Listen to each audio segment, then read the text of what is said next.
Hello and welcome to another episode of Beer Man's No Bull Beer Reviews. Today I have another beer from Divine Barrel Brewing Company out of Charlotte, North Carolina.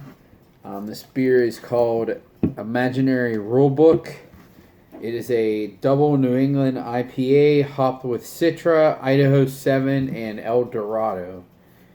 And it is 8.0 ABV. I have not had this yet. I haven't heard anyone talk about it or anything, so I'm going in this completely blind, completely fresh, which is always the best thing in my opinion. So I'm going to crack it open and see what we got here.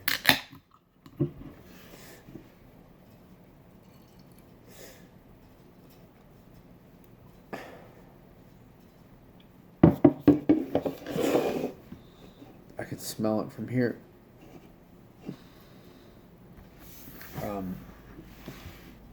As you can see, this pours a nice cloudy, darker golden color with about a slightly less than a finger's worth of fluffy white head. Whew.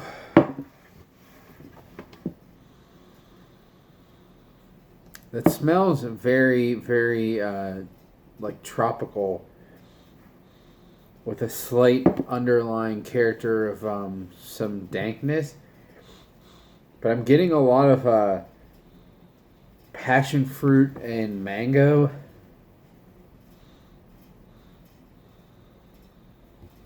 There is a little bit of an earthy green dankness underneath. Not really like any citrusy notes. But like I said, a lot of passion fruit and mango. I'm interested to see how this tastes because it smells really good.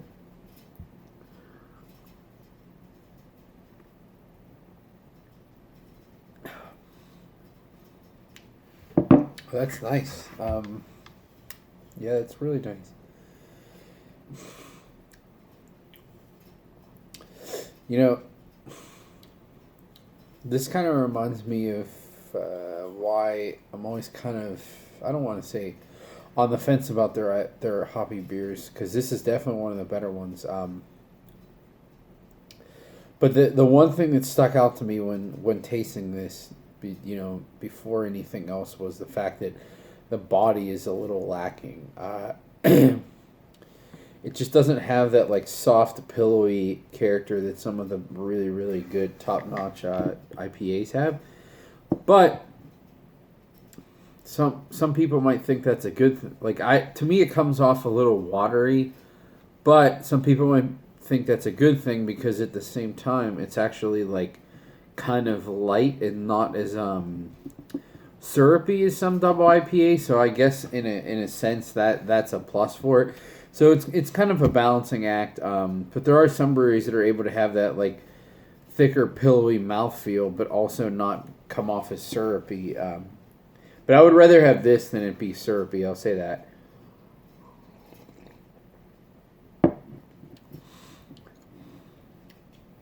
There's a nice like limey. Yeah, it's weird lime. I don't know why I'm getting lime, but I'm getting lime.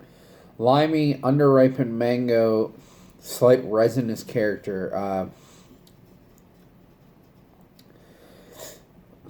I love this because it's not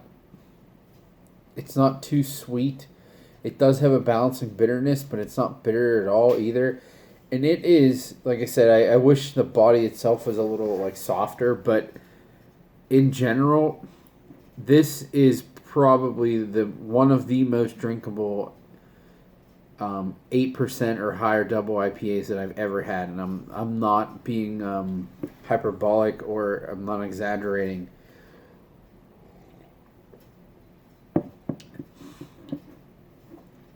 And it's really not, like, the body is a little light for an IPA that big. But for me, the biggest reason I'm saying that is I definitely do not taste any alcohol.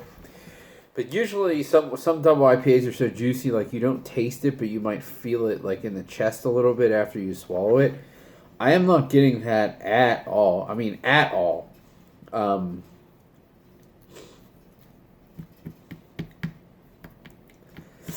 I was kind of hesitant to buy like 4 packs of their stuff because one or two of their IPAs I wasn't the biggest fan of, but these last couple that they've done, this and then that mango vanilla one that was like a milkshake style, are both very very good.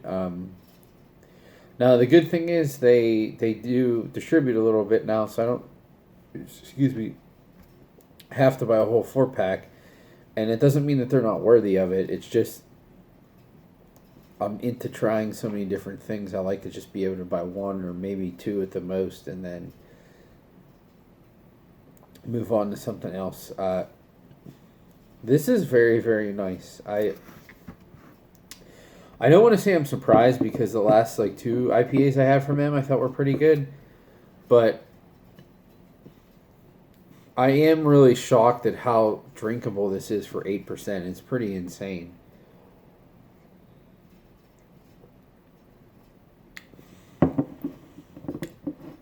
And the hop flavor is like, to me, it's kind of at maximum capacity, but not overdoing it, if that makes sense. Like, some IPAs are so chock full of hops that they end up tasting like grassy and leafy, like plant material. This is not like that. It's getting every last drop out of the flavors of those hops, but not going overboard. Has a very nice balance between the malt sweetness and the bitterness.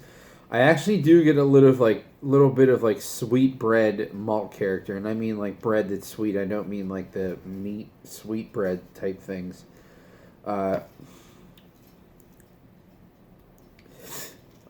And I will, like, the flavor is really really good, but it drops off pretty quickly and finishes kind of dry, which makes you want to go back for more. Yeah, I'm probably gonna drink this a little more quickly than I should, to be honest. But this is very very good. I'm impressed. I hope they keep banging out IPAs like this because I don't know that they're gonna surpass like High Branch or Resident Culture, but this is honestly close to their quality in my opinion.